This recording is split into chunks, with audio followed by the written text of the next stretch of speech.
Hey guys, आशा गरिरहेको कि मेरो फेस राम्रोसित आइरहेको होला।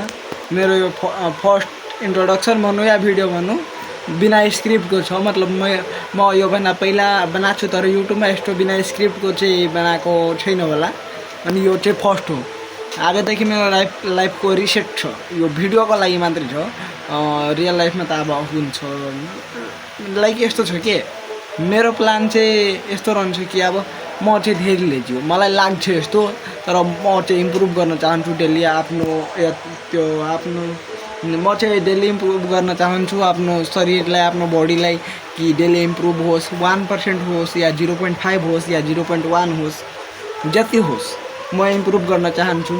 अब इम्प्रुभ होस् वा नहोस् त्यो त मलाई थाहै छैन, तर म गर्न चाहन्छु। तर म धेरै अल्छी गरिदिन्छु, अनि त्यसैको कारणले म धेरै डिस्ट्र्याक्ट भइहाल्छु। अनि त्यही कारणले अनि आजदेखि म डेली चाहिँ सायद यो अपलोड गर्छु। अनि लाग्छ मलाई डेली म अपलोड गर्छु, अनि डेली अपलोड गर्छु, केही न केही अपलोड गर्छु। म जे गरिरहेको हुन्छु अनि त्यो अपलोड गर्छु, किनभने यसले चाहिँ मेरो कम्युनिकेसन स्किल राम्रो हुन्छ। आज मैले भिडियो हेरेको कि यसले चाहिँ मेरो कम्युनिकेसन स्किल राम्रो हुन्छ।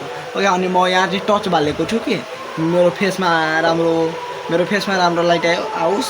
त्यसैको कारणले अब के यो राम्रो आउँछ कि आउँदैन मलाई त्यो थाहा छैन, किनभने म चाहिँ एज एक्सपेरिमेन्ट मात्रै गरिरहेको छु। किनकि म यो भिडियोलाई एडिट गर्दैन, किनभने मसँग टाइम त छ, तर म भन्यो अल्छी छु म। त्यसैले म यो भिडियोलाई चाहिँ अनि त्यसैले यो भिडियोलाई चाहिँ म एडिट गर्दैन। त्यसैले चाहिँ म यो भिडियोलाई एडिट गर्दैन। अनि पछाडिको जुन ब्याकग्राउन्ड साउन्ड थियो अहिले चाहिँ बन्द भइहालेछ। अनि त्यो छ नि, त्यसलाई इग्नोर गर्नुहोस्, किनभने मेरो छिमेकीको बिहे छ, अनि त्यसैले त्यहाँ चाहिँ रेडी बजिरहेछ। अनि यो भिडियोमा म भन्न चाहन्छु, मेरो नाम अनुराग यादव हो, म कक्षा 9 मा पढ्ने विद्यार्थी हो। अनि मेरो घर चाहिँ नेपाल मध्य प्रदेश धनुषाधाममा छ। अनि म चाहिँ छु 9 मा, लेकिन धेरै अगाडिको सोच राखेको छु।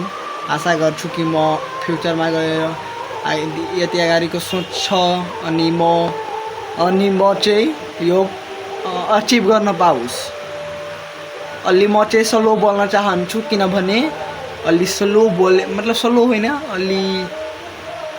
अलि चाहिँ हो स्लोै भनौँ। अलि चाहिँ स्लो बोल्यो, अनि अलि लाउडली बोल्नु, अलि स्लो र लाउडली बोल्नु राम्रो हुन्छ। आशा गर्छु कि राम्रो तपाईँलाई भिडियो लागेको होला। केही कमी होला वा नहोला तपाईँ कमेन्ट गरिदिनु होला। बाई। यति मात्रै भिडियो छ। पछाडिको भोइस त्यो थियो, पछाडिको जुन ब्याकग्राउन्ड थियो त्यसलाई प्लिज इग्नोर गर्नु होला।